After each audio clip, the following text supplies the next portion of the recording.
Hello everyone, कैसे हैं आप? एकदम बढ़िया। आप ऐसे ही हंसते मुस्कुराते रहिए और हाँ, पढ़ाई भी करते रहिए। प्यारे बच्चों, हमने आपके लिए अपने इस YouTube channel Digvijay commerce classes पर कॉमर्स के हर एक सब्जेक्ट की पूरी सीरीज शुरू की है, जिसमें आपको हर एक टॉपिक के हर एक प्रैक्टिकल क्वेश्चन मिलते हैं। आप हमसे रेगुलर वीडियो पाने के लिए हमसे पेड क्लास लीजिए। पेड क्लास पाने के लिए आप हमारे व्हाट्सएप नंबर 9984358237 पर व्हाट्सएप करिए। आपको पेड क्लास की पूरी डिटेल दे दी जाएगी, जिसमें आप बहुत थोड़े से शुल्क का भुगतान करके हमसे डेली क्लास पा सकते हैं। बच्चों, आप भी जानते हैं हमारी लिमिटेशन है, हम हर एक चीज़ पब्लिक नहीं कर सकते यूट्यूब पर, तो इसलिए आप हमसे पेड क्लास सुनिश्चित करिए, जिसमें आपको रेगुलर वीडियोस मिलेंगे, PDF मिलेगी और आपकी पढ़ाई एकदम शानदार तरीके से होगी। हम ये दावा सुनिश्चित करते हैं कि आपके लिए हम 90+ ला के रहेंगे। मतलब ये, हम पिछले 14 वर्षों से इस अध्यापन के क्षेत्र में हैं। टीचिंग हमारी हॉबी, और ये मान के चलिए कि आप इतनी जगह पे जुड़े होंगे, उनमें सबसे बेहतर होने का हम दावा करते हैं। हम आपको सबसे बेहतर देंगे। अगर कोई हमसे बेहतर देता है तो आप हमारे चैनल को अनसब्सक्राइब कर देना, ठीक? तो ये हमारा आत्मविश्वास है, और हम पिछले 14 वर्षों से एक सफलतम इतिहास दोहराते रहे हैं, और आप उसके स्वर्णिम अध्याय लिखेंगे। ठीक बच्चों, तो चलिए हम एक क्रांति बनकर आए हैं। हमने अपने इस YouTube चैनल पर कॉरपोरेट अकाउंटिंग की एक सीरीज शुरू की। कॉरपोरेट अकाउंटिंग के इस सीरीज में हम इश्यू ऑफ शेयर पूरा पढ़ा चुके हैं, और इश्यू ऑफ शेयर के खत्म हो जाने के बाद हमने लेसन की शुरुआत की redemption of preference share. Redemption of preference share भी हमने पूरा पढ़ा दिया, लेकिन रिडेम्पशन ऑफ प्रेफरेंस शेयर में ही बीच में एक टॉपिक जोड़ा गया, बोनस। हाँ जी, वही बोनस जो एग्ज़ाम में हर बार पेपर में आता है। मतलब ये कि बोनस में 2-3 बातें ऐसी हैं जो इसे एग्ज़ाम में लाने के लिए विवश कर देती हैं। जैसे बोनस होता क्या है, हम वो आपको पढ़ाएंगे जो एग्ज़ाम में आए। ठीक, ये डेफिनेट है कि हमारे द्वारा पढ़ाया हुआ टॉपिक आपको एग्ज़ाम में ज़रूर मिलेगा। तो बोनस कहते किसे हैं, एक क्वेश्चन बनता है। बोनस अंश का ही एक दूसरा नाम भी कहा जाता है लाभों का पूंजीकरण। तो लाभों का पूंजीकरण किसे कहते हैं, ये भी एग्जाम में आता है। ठीक है, 2 हो गए। मतलब या तो बोनस अंश कह के आएगा एग्जाम में, या तो लाभों का पूंजीकरण आएगा, लेकिन आपको दोनों एक ही चीजें हैं वो बताना होगा। हम समझाते हैं कैसे। ठीक है, तो बोनस अंश या लाभों का पूंजीकरण पूछ लिया गया। फिर कभी कभी ऐसा भी होगा कि बोनस अंश के संबंध में सेबी के नवीनतम दिशा निर्देश जारी किए गए। सेबी कौन? Security exchange board of India, भारतीय प्रत्याभूति विनियामक बोर्ड। सेबी का काम यह है कि कोई भी कंपनी शेयर या डिवेंचर इशूड करती है तो सेबी उस पर निगाह रखती है। उन्होंने कुछ नियम बनाए हुए हैं, उनके बनाए गए नियमों के अनुसार ही शेयर या डिवेंचर इशूड किए जाएंगे। ठीक, तो सेबी ने क्या गाइडलाइन जारी की हुई हैं, हमें ये जानना होगा, और वो भी एग्जाम में जरूर पूछे जाते हैं। ठीक है, तो मतलब अब तक आपने इसमें कितने क्वेश्चन जान लिए? 3 तरीके से 2 क्वेश्चन जान लिया। पहला तो बोनस अंश किसे कहते हैं, या आपसे पूछ लिया जाए लाभों का पूंजीकरण किसे कहता है। दोनों एक ही चीज़ है बेटा, लेकिन दोनों के बताने का तरीका अलग होगा। फिर एक क्वेश्चन बन जाता है कि सेबी के नवीनतम दिशा निर्देश क्या है, मतलब new guidelines of SEBI, security exchange board of India, भारतीय प्रत्याभूति विनियामक बोर्ड ने कौन सी नई गाइडलाइन जारी की हुई है बोनस शेयर के निर्गमन के संबंध में। फिर आपको ये जानना होता है कि बोनस अंश के निर्गमन से फायदा क्या होगा, किसको फायदा होगा। कुछ फायदा कंपनी को होगा और कुछ फायदा अंशधारी को होगा। तो से बोनस अंश के निर्गमन से फायदा क्या होगा वो आपको जानना होगा, और फिर घाटा भी थोड़ा सा जान लेंगे। जब ये चीज़ें हम जान चुके होंगे तो बोनस अंश के निर्गमन पर की जाने वाली प्रविष्टियाँ सीखना होगा, जर्नल एंट्रीज। ठीक है, तो चलिए सही मायनों में ये पूरा एक पाठ है बोनस अंश, लेकिन इसको आपकी किताब में इस पाठ में जोड़ा गया है रिडेम्पशन ऑफ प्रेफरेंस शेयर में। ठीक है, तो आप आइए, मतलब हम नए पाठ की शुरुआत करते हैं बोनस अंश। ठीक है, बोनस एक प्रकार से लॉटरी जैसा। ठीक है, बोनस बोनस बोनस शेयर। ठीक है, बोनस अंश।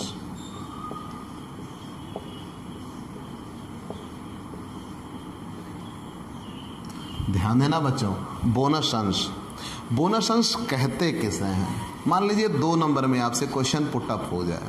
ध्यान देना बच्चों, क्लास बेहतर तरीके से चले, इसलिए आप ये सुनिश्चित करिए कि आप पहले ठंडे दिमाग से हर एक बात सुनिए, फिर नोट्स ज़रूर बनाना बच्चों, नोट्स ज़रूर बनाना। आप मेरी बात को एकदम गौर करके सुनिए, अच्छे से सुनिए। जब सारी बातें आपके दिमाग में फिट हो जाएं तो आप नोट्स बनाना, और नोट्स बनाने के बाद हो सके तो आप फिर से एक बार इस क्लास को रिवाइंड करना। जब क्लास को रिवाइंड करना तो देखना कहीं कोई ऐसा टॉपिक तो नहीं जो आपसे छूटा हुआ हो। जैसे जनरली क्या होता है बच्चों, हम कोई एक एग्ज़ाम पेपर होता है, हम क्वेश्चन सॉल्व करता है, क्वेश्चन सॉल्व करने के बाद हम आगे बढ़ गए, पीछे पलट के अपनी कमियां नहीं देखते। अगर आप अपनी कमियां देखो, महीने 2 महीने बाद अपनी कॉपी खुद चेक करो, तो आप खुद हंसोगे कि यार ये मैंने लिखा है। ठीक, तो मैंने ये कहा कि आप एक बार पहले ये वीडियो देखिए, वीडियो देखने के बाद फिर आप नोट्स बनाइए, नोट्स बनाने के बाद फिर से आप ये वीडियो देखकर ये सुनिश्चित करिए कि हाँ कि आपने सारे टॉपिक कवर किए, कहीं ऐसा तो नहीं कि कोई टॉपिक मिस हुआ आपसे। ठीक है, तो चलिए बोनस अंश। बोनस अंश कहते किसे हैं?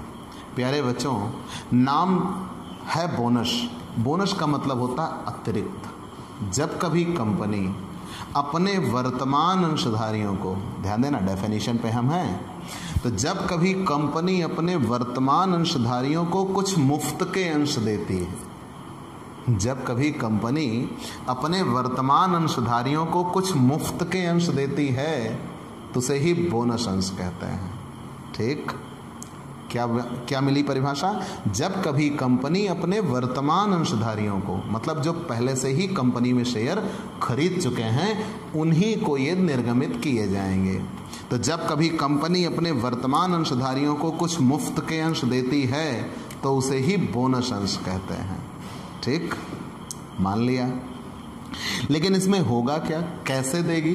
डेफिनेशन तो ये था, अब आप आशय पे आ जाइए। ध्यान देना बच्चों, जब कभी कंपनी अपने वर्तमान अंशधारियों को कुछ मुफ्त के अंश देती है, मतलब कंपनी उनको शेयर देगी, लेकिन जनरली क्या होता है, जब कंपनी शेयर इशू करती है तो शेयर इशू करने के बदले में उनसे कुछ पैसे लेती है।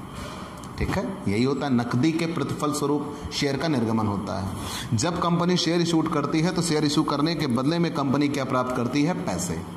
यही सच है। लेकिन जब कभी ऐसा हो कि कंपनी अपने वर्तमान अंशधारियों को शेयर दे लेकिन उनसे कोई पैसे प्राप्त ना करे, मतलब उनको वो शेयर किस में दे दिया जाए? फ्री में, तो उसे ही बोनस शेयर कहते हैं।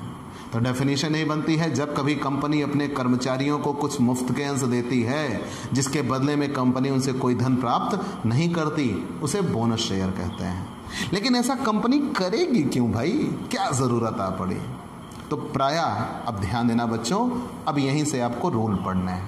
प्रायः कंपनी एक वर्ष की समाप्ति पर लाभ पाती है।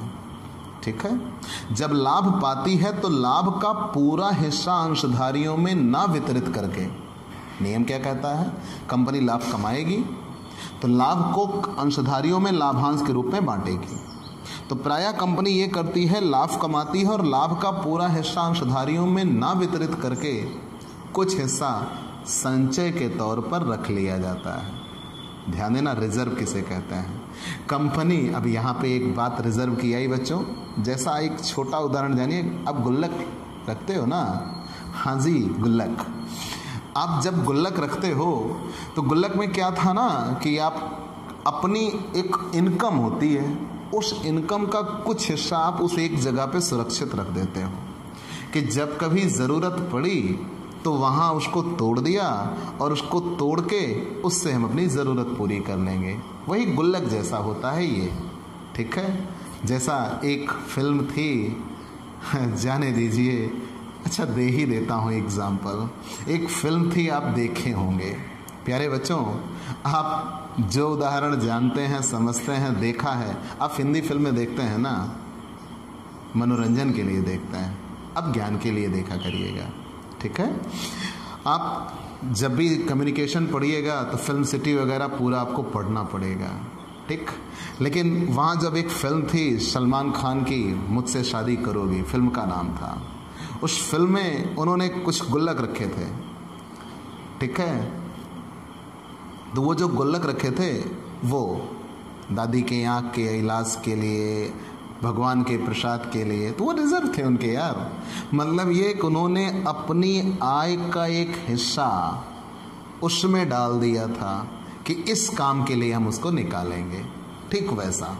मतलब ये कि आप अपनी आय कमाओ, लाभ पाओ, और लाभ पाने के बाद आप उस लाभ में से कुछ हिस्सा अलग रख दो कि जब कभी हम जब कभी हमको ये हानियाँ हुई या ये ज़रूरत पड़ी तो इस जगह से हम पैसा निकाल के उसको उपयोग में ले लेंगे। उसे ही रिजर्व कहते हैं, संचय कहते हैं, ठीक है। तो कंपनी लाभ कमाती है और लाभ कमाने के बाद प्रत्येक वर्ष उस लाभ का एक निश्चित हिस्सा अंशधारियों में वितरित करती है, और अंशधारियों में वितरित करने के पहले ही वो लाभ से कुछ एक निश्चित राशि संचय में डाल देती है, ठीक। तो कंपनी प्रत्येक वर्ष संचय में पैसा जरूर रखती है। क्यों रखती है? कारण ये है भविष्य को ध्यान में रखकर ये काम किया जाता है।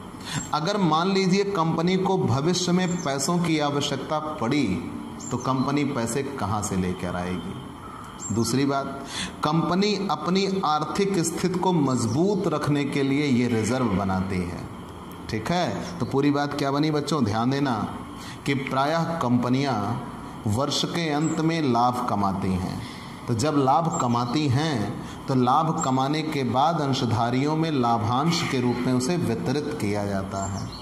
तो यहाँ कंपनी ये काम करेगी, लाभ का पूरा हिस्सा अंशधारियों में ना वितरित करके एक निश्चित राशि संचय के रूप में अलग कर दी जाएगी। तो लाभ में से एक निश्चित राशि संचय के रूप में डाल देंगे, संचय में कर देंगे, ताकि भविष्य में अगर कंपनी को पैसों की आवश्यकता पड़े तो उस संचय से पैसा निकाल के अपने काम में ले लिया, ठीक। और दूसरी बात, ये संचय कंपनी की आर्थिक स्थिति को भी सुदृढ़ बनाते हैं, ठीक है। इससे कंपनी की आर्थिक स्थिति मजबूत होती है। तो कंपनी अपनी आर्थिक स्थिति को मजबूत करने के लिए भविष्य को ध्यान में रखकर संचय बनाती है। तो लाभ से एक निश्चित राशि संचय में प्रत्येक वर्ष डाल दी जाती है और जो शेष बचता है वो अंशधारियों में बांट दी जाती है। लेकिन जब कंपनी प्रत्येक वर्ष संचय में पैसा डालती जाती है तो एक ऐसा भी समय आ जाता है कि संचय में रुपए बहुत ज़्यादा बढ़ जाते हैं और कंपनी के पास जो सब्सक्राइब कैपिटल है, ध्यान देना, प्रार्थित पूंजी, कंपनी के पास जो सब्सक्राइब कैपिटल है और कंपनी में जितनी पूंजी कार्य कर रही है वो इफेक्टिव कैपिटल है। ध्यान देना, कंपनी में जो सब्सक्राइब कैपिटल है वो और कंपनी में जो इफेक्टिव कैपिटल है वो दोनों में अंतर दिखने लगता है, ठीक है भाई। आप रिजर्व बढ़ाते चले जा रहे हो, जब आप रिजर्व बढ़ाते चले जा रहे हो तो आपकी इफेक्टिव कैपिटल ज़्यादा दिखनी चाहिए, ज़्यादा दिखने लगती है। उस समय कंपनी ये निर्णय लेती है कि अब हम अपने अंशधारियों को अपने इस संचय में कटौती करके उनको फ्री के शेयर देंगे। तब कंपनी क्या निर्णय लेगी कि अपने जो रिजर्वेज हैं उनको घटा देगी और रिजर्वेज घटा के अंशधारियों को फ्री के शेयर देगी। तो जब अंशधारियों को फ्री के शेयर देगी तो वो रिजर्व उधर घटेगा और इधर paid up capital, subscribe capital क्या हो जाएगी, बढ़ जाएगी, ठीक बच्चों। तो कंपनी की बैलेंस शीट व्यवस्थित नजर आने लगेगी, ध्यान देना। और दूसरी बात यह है कि जब कभी कंपनी को पैसों की आवश्यकता हो, ध्यान देना, मान लीजिए कंपनी को धन की आवश्यकता है और कंपनी के पास लाभ है लेकिन लाभांश बांटना है। तो कंपनी ने यह सुनिश्चित किया कि हम लाभांश नकद के रूप में ना देंगे, लाभांश नकद के रूप में नहीं देंगे। तो उन्होंने ये डिसाइड किया कि हम कुछ ऐसा करते हैं कि बोनस के रूप में उनको शेयर दे देते हैं और ये पैसा अपने पास रखते हैं। तो इससे क्या होगा, कंपनी को नकद पैसे जो कंपनी के पास हैं वो किसी दूसरे को नहीं देने पड़ेंगे, वो कंपनी के पास सुरक्षित बने रहेंगे। कंपनी उसे अपने काम में ले लेगी और वो अंशधारी भी संतुष्ट हो गया, क्योंकि उसका कंपनी में मालिकाना हक बढ़ जाता है, वो ज़्यादा अंशों का मालिक बन जाता है। जब वो ज़्यादा अंशों का मालिक बन जाएगा तो आगे भविष्य में उसको ज़्यादा लाभांश मिलेगा। ठीक, तो इनसे ये कहा गया है सांप भी मर जाएगा और लाठी भी नहीं टूटती। ठीक बच्चों, तो ध्यान देना, बोनस अंश किसे कहते हैं, मैंने पूरी बात क्या बताई, एक प्रकार से आप रिमाइंड के तौर पर आ जाइए। जब कभी कंपनी अपने वर्तमान अंशधारियों को कुछ मुफ्त के अंश देती है तो उसे ही बोनस अंश कहते हैं। ठीक, जब कभी कंपनी अपने वर्तमान अंशधारियों को कुछ मुफ्त के अंश देती है तो उसे ही बोनस अंश कहते हैं। जान लिया आपने। बोनस अंश जानने के बाद आप ये जानिए कि प्रायः वर्ष के अंत में कंपनी अपने होने वाले लाभ का एक निश्चित हिस्सा रिजर्व के रूप में रख देती है, और कंपनी ऐसा कार्य प्रत्येक वर्ष करती है भविष्य को ध्यान में रखकर कि अगर भविष्य में कभी कंपनी को पैसों की आवश्यकता पड़ी तो ये पैसे उसको कहाँ से मिलेंगे। इन बातों के मद्देनज़र कंपनी रिजर्व बनाती है। आज कंपनी ने रिजर्व बनाया और कंपनी ने अपने लाभ का एक निश्चित प्रतिशत हिस्सा उस रिजर्व में डाल दिया। धीरे धीरे एक ऐसा समय आएगा कि कंपनी के रिजर्वेज बहुत बढ़ जाएंगे। जब कंपनी के रिजर्व बहुत बढ़ जाएंगे उस समय ये होगा कि कंपनी की जो इफेक्टिव कैपिटल होगी और कंपनी की जो सब्सक्राइब कैपिटल होगी, दोनों में अंतर हो जाएगा, तो बैलेंस शीट व्यवस्थित नहीं दिखेगी। ठीक बच्चों, मतलब ये है कि कंपनी के होने वाले लाभ की तुलना में कंपनी की पूंजी कम दिखती रहेगी। ठीक है, तो लाभ बहुत ज़्यादा दिखता रहेगा। तो कंपनी क्या निर्णय लेगी कि अब अपने हम लाभ से जो संचय का निर्माण किया गया है उस संचय को घटाएंगे, रिड्यूस करेंगे। तो कंपनी अपने संचय को घटाकर अपने वर्तमान अंशधारियों को कुछ मुफ्त के अंश दे देगी। तो इससे क्या होगा, कंपनी का संचय कम हो जाएगा, संचय घटा देगी, और जब उनको मुफ्त के शेयर दे देगी तो शेयर कैपिटल कंपनी को बनानी होगी, तो सब्सक्राइब कैपिटल बढ़ जाएगी। मतलब रिजर्व घट जाएंगे और सब्सक्राइब कैपिटल बढ़ जाएंगे। ठीक, तब कंपनी की बैलेंस शीट व्यवस्थित हो जाएगी। दूसरा, कंपनी के पास अगर नकदी है लेकिन उसको पैसों की आवश्यकता है, जब उसको पैसों की आवश्यकता है तो या तो वो इसी पैसे का इस्तेमाल करे और या फिर वो कहीं बाहर से लेके आए। तो अगर बाहर से लेके आती है तो उसके लिए वित्तीय स्थितियां बदल भी सकती हैं। तो कंपनी प्रायः ये प्रयास करती है कि क्यों ना हम इसी पैसे को इस्तेमाल करें। तो कंपनी ये निर्णय लेगी कि हम अपने पास जो पैसा रखा हुआ है उसको अपने ही पास सुनिश्चित रखें। ठीक है, और उसको अंशधारियों में ना वितरित करें। तो कंपनी अगर अंशधारियों में बांट देती तो पैसे खत्म हो जाते हैं। तो कंपनी उस पैसे को अंशधारियों में ना बांट के उन्हें फ्री के शेयर दे देगी। तो उससे ये होगा कि उनका मालिकाना हक बढ़ जाएगा और कंपनी का पैसा कंपनी के पास सुरक्षित रहेगा। इससे ये कहा जाता है कि सांप भी मर जाएगा और लाठी भी नहीं टूटेगी। मतलब कंपनी को धन की आवश्यकता थी ना, पैसे की है, पैसा कंपनी के पास बना हुआ है, कहीं बाहर से लेने की ज़रूरत नहीं है, और अंशधारियों को विनियोग चाहिए, ज़्यादा से ज़्यादा पैसा कंपनी में उनका लगा होना चाहिए, ज़्यादा से ज़्यादा पैसों के वो मालिक बने, तब उसे उनको ज़्यादा शेयर मिल गए, भविष्य में उससे ज़्यादा लाभांश कमा सकते हैं। इसीलिए इसको कहा जाता है कि सांप भी मर जाएगा और लाठी भी नहीं टूटेगी, कंपनी उनको बोनस के रूप में शेयर दे देगी। ठीक है, चलो ये मान लिया। लेकिन मुद्दा ये बना, इसे लाभों का पूंजीकरण कहते किसे हैं, क्यों है, मतलब ये शब्द जो इस्तेमाल किया जाता है इसे लाभों का पूंजीकरण भी कहा जाता है, क्यों? बोनस अंश को लाभों का पूंजीकरण भी कहा जाता है, क्यों? तो मैंने अभी कहा बच्चों कि जब कंपनी लाभ से एक निश्चित राशि निकालकर संचय के रूप में डाल देती है, कंपनी ऐसा प्रत्येक वर्ष करती जाती है, तो इससे क्या होता है, कंपनी के रिजर्वेस बहुत बढ़ जाते हैं, उसकी तुलना में कंपनी की सब्सक्राइब कैपिटल कम हो जाती है। तो कंपनी को ये करना है कि अपनी इफेक्टिव कैपिटल के अनुपात में सब्सक्राइब कैपिटल भी दिखनी चाहिए, नहीं तो क्या होगा, कंपनी की जो संपत्तियां हैं उसकी तुलना में कंपनी के लाभ क्या होंगे, वो ज़्यादा दिखने लगेंगे, पूंजी की तुलना में लाभ ज़्यादा दिखने लगेंगे। तब कंपनी ये निर्णय लेगी कि हम अपनी जो ये रिजर्व हैं उसको रिड्यूस करेंगे, घटाएंगे। तो अपने वो रिजर्वेस को घटा के, कम करके कंपनी उनको मुफ्त के जब शेयर देगी तो सब्सक्राइब कैपिटल बढ़ जाते हैं। तो जब रिजर्व को घटा के सब्सक्राइब कैपिटल बढ़ा दी जाती है उसे ही लाभों का पूंजीकरण कहते हैं। मतलब कंपनी अपने संचयों में कमी करके सब्सक्राइब कैपिटल बढ़ाती है तो उसे ही लाभों का पूंजीकरण कहा जाता है, कैपिटलाइजेशन ऑफ प्रॉफिट कहा जाता है। ठीक बच्चों, तो आपसे जब कभी प्रश्न में बोनस शेयर कहा जाए तो भी आप यही जवाब दीजिएगा, और लाभों का पूंजीकरण कहा जाए तो भी आप यही जवाब दीजिएगा। लेकिन अब मुद्दा आया, लाभों का पूंजीकरण कितने तरीकों से होगा। तो प्यारे बच्चों, लाभों का पूंजीकरण 2 तरीके से होता है। लाभों का पूंजीकरण 2 तरीके से होता है। लाभों का पूंजीकरण 2 तरीके से होता है। पहला, नए अंश निर्गमित करके, नए अंश निर्गमित करके लाभों का पूंजीकरण, ठीक। और दूसरा, नए अंश निर्गमित किए बिना, नए अंश निर्गमित किए बिना, नए अंश निर्गमित किए बिना, नए अंश निर्गमित किए बिना लाभों का पूंजीकरण।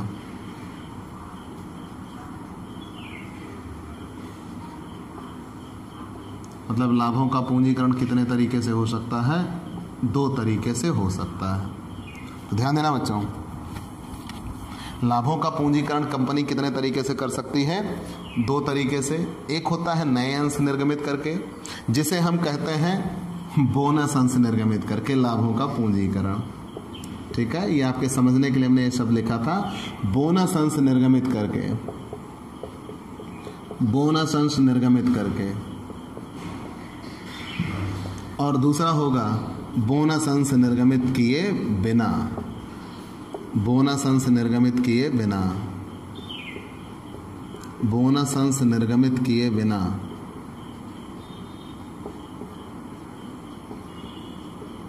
ठीक, तो लाभों का पूंजीकरण कितने तरीके से हो सकता है? 2 तरीके से हो सकता है। तो एक तो बोनस अंश निर्गमित करके और एक बोनस अंश निर्गमित किए बिना। अब जानिएगा कैसे। अब एक एक बात हम आपको समझाते हैं बच्चों। मान लीजिए कंपनी ने अपने रिजर्वेस बनाए, पहले टॉपिक पे हम हैं, बोनस अंश निर्गमित करके लाभों का पूंजीकरण, या आप यूं कह सकते हो नए अंश के निर्गमन द्वारा लाभों का पूंजीकरण। तो जब कभी कंपनी ने वर्ष के अंत में लाभ घोषित किया तो लाभ का एक निश्चित हिस्सा कंपनी अपने रिजर्व में डाल देगी। भाई भविष्य में पैसों की जरूरत पड़ी तो कहां से पैसा लेके आएंगे। अपनी आर्थिक स्थिति सुदृढ़ करने के लिए कंपनी ये निर्णय लेगी कि हम रिजर्व का निर्माण करेंगे।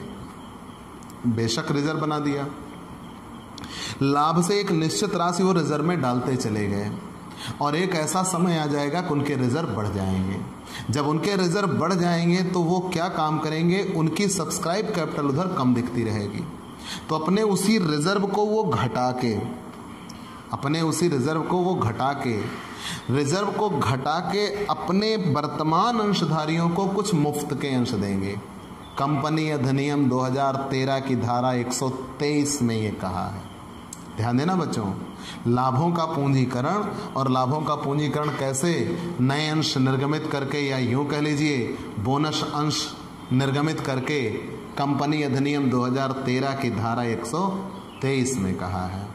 तो कंपनी क्या काम करेगी कि अपने वर्तमान अंशधारियों को कुछ मुफ्त के अंश दे देगी उसी संचय में से। उसे क्या होगा, कंपनी उनसे उसके बदले में कोई पैसा नहीं लेगी, उनको फ्री के शेयर देगी। उनको क्या मिल जाएगा, उनके शेयर कैपिटल बढ़ जाएंगे, उनके पास शेयर बढ़ जाएंगे। तो कंपनी की paid up capital, share capital क्या हो जाती है, बढ़ जाती है, और उधर कंपनी के रिजर्व क्या हो जाते हैं, घट जाते हैं। मतलब कैपिटल ज़्यादा हो जाएगी और रिजर्वेज क्या हो जाएंगे, कम हो जाएंगे। इसे नए बोनस अंशों का या नए अंशों का निर्गमन करके या बोनस अंशों का निर्गमन करके लाभों का पूंजीकरण कहा जाता है। मतलब रिजर्व घटा दिया जाता है।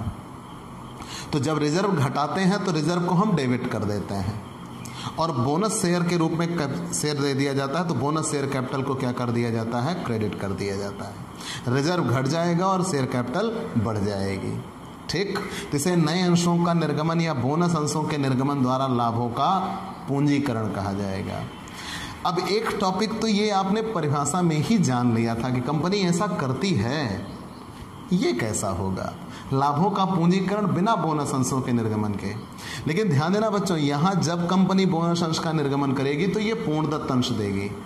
मतलब जब कंपनी अपने शेयर होल्डर को शेयर देगी तो कहेगी ये लो शेयर इतने रुपए का है, हम मान ले रहे हैं कि आपने हमें पूरा रुपया दे दिया है, तो उसे फुली पेड कहते हैं। फुली पेड किसे कहा जाएगा, जिसके बदले में कंपनी को पूरे पैसे मिल चुके हों और कंपनी को अब उस पर कोई भी पैसा लेना बाकी ना हो, उसे ही फुल्ली पेड शेयर कहा जाता है। ठीक है, चलिए मान लिया। अब यहाँ क्या नियम बना, तो जब कभी कंपनी अंशों का निर्गमन करती है तो कुछ पैसे एप्लीकेशन पर, कुछ पैसे अलॉटमेंट पर, कुछ फर्स्ट कॉल पर, कुछ फाइनल कॉल पर ऐसे मांगती है। तो मान लीजिए कंपनी ने अंशों का निर्गमन किया है और उसके पूरे पैसे उसको नहीं मिले हैं। ध्यान देना, कंपनी ने अंशों का निर्गमन किया और उसके पूरे पैसे उसको नहीं मिले हैं। जब पूरे पैसे उसको नहीं मिले मतलब अभी उसने फाइनल कॉल नहीं मांगी है, तो कंपनी यहाँ ये काम करेगी कि चलो ठीक है भाई, हमें बोनस आपको देना है, तो हम ये निर्णय लेते हैं कि अब जो आप अंतिम याचना हमें देते हम उसे छोड़ दे रहे हैं। हम ये मान ले रहे हैं कि चलो आपने हमें वो दे दिया और हम उसे अपने पास सुरक्षित कर ले रहे हैं। ठीक, तो यहाँ कंपनी ये निर्णय लेगी कि जो आंशिक दत्त अंश हैं उनको पूर्ण दत्त अंश मान लेगी। मतलब पार्टली पेड शेयर को कंपनी क्या कन्वर्ट कर देगी, फुली पेड में कन्वर्ट कर देगी। तो जब पार्टली पेड अंश को फुली पेड अंश में कन्वर्ट कर दिया जाएगा तो उसे ही क्या कहा जाएगा, बोनस अंश का निर्गमन। और बोनस अंश का निर्गमन, बोनस देना होगा वो एक प्रकार से, और उसे लाभों का पूंजीकरण कहेंगे नए अंशों के निर्गमन के बिना। मतलब अंशधारियों को उससे फायदा हुआ। भाई जैसे मान लो वो 10 रुपए के शेयर खरीदे थे, 8 रुपए चुकाए थे, 2 देने बाकी थे, तो कंपनी ने कहा अब हम ये 2 रुपए आपकी ओर से जमा कर दे रहे हैं, समझ लीजिए आपने हमको दे दिया। ठीक, तो जैसे ही ये बात आई तो यहाँ भी कंपनी ने उनको एक प्रकार का बोनस दिया और नए अंश को निर्गमित भी नहीं किया। तो इसमें भी कंपनी क्या काम करेगी, जो रिजर्व होंगे उनको घटा देगी और उसके स्थान पे पूंजी को क्या कर देगी, बढ़ा देगी। ठीक है, तो शेयर फाइनल कॉल उसके लिए क्या हो जाएंगे, बढ़ जाएंगे। यहाँ तक कहीं कोई दिक्कत? ध्यान देना बच्चों, अगर आपने ये समझ लिया है तो फिर से जान लीजिए कि लाभों का पूंजीकरण कितने तरीके से होता है, 2 तरीकों से। एक, बोनस अंशों का निर्गमन करके, या आप कह लीजिए नए अंशों का निर्गमन करके। तो जब कभी कंपनी अपने वर्तमान अंशधारियों को कुछ मुफ्त के अंश देती है और वो भी पूर्ण दत्त देती है, जिसके बदले में कंपनी को पूरा पैसा मिल चुका है ऐसा कंपनी मानती है, तब उसे ही कहा जाता है बोनस अंशों का निर्गमन करके। तो कंपनी ऐसी परिस्थिति में अपने रिजर्व घटा देगी और रिजर्व घटा के शेयर कैपिटल बढ़ा देगी, सब्सक्राइब कैपिटल बढ़ा देगी, तब उसे कहा जाता है बोनस अंश निर्गमित करके। और जब कभी कुछ शेयर ऐसे थे जो पार्टली पेड थे, कंपनी ने उनको क्या कन्वर्ट कर दिया, फुली पेड में कन्वर्ट कर दिया, तब उसे कहा जाएगा नए बोनस अंशों के निर्गमन के बिना, या यूं कह लीजिए बोनस अंश निर्गमित किए बिना लाभों का पूंजीकरण। तो उनकी आंशिक दत्त याचना, आंशिक दत्त अंशों को कंपनी क्या बदल देगी, पूर्ण दत्त में बदल देगी, तो वो भी एक प्रकार का बोनस अंश होगा। ठीक बच्चों, आपको ये क्लास कैसी लगी हमें ज़रूर बताइएगा। आपके लाइक और कमेंट का इंतज़ार रहेगा। आप इसे सब्सक्राइब करिए, चैनल को शेयर करिए, बेल आइकन दबाइए। ठीक बच्चों, चलते हैं, आपसे हम फिर मिलेंगे। आप हमसे पेड क्लास लेना सुनिश्चित करिए। पेड क्लास पाने के लिए आप हमारे व्हाट्सएप नंबर 9984358237 पर ज़रूर बताइएगा। ये तो थी बोनस शेयर की परिभाषा। बोनस शेयर की परिभाषा के बाद कुछ ऐसे दिशा निर्देश हैं जो सेबी के द्वारा बताए गए हैं। और सेबी ने ये कहा है कि आप इन गाइडलाइंस का पालन करके ही बोनस शेयर का निर्गमन कर सकते हैं, अन्यथा आप बोनस शेयर का निर्गमन नहीं कर सकते। ठीक बच्चों, तो आपको ये क्लास कैसी लगी हमें ज़रूर बताइएगा। अगले वीडियो में हम आपको बताएंगे कि सेबी बोनस अंशों के निर्गमन के संबंध में कौन से दिशा निर्देश लागू करती है। ठीक है, हम चलते हैं, फिर मिलेंगे। आप हमारे इस चैनल को सब्सक्राइब करिए, शेयर करिए, बेल आइकन दबाइए, लोगों को बताइए कि वो दिग्विजय कॉमर्स क्लासेस से जुड़ें और अपनी पढ़ाई को सबसे बेहतर सुनिश्चित करें। आप हमसे पेड क्लास पाइए। पेड क्लास पाने के लिए आप हमारे व्हाट्सएप नंबर 9984358237 पर संपर्क करिए। ठीक बच्चों, तो चलते हैं दोस्तों, बाय बाय दोस्तों।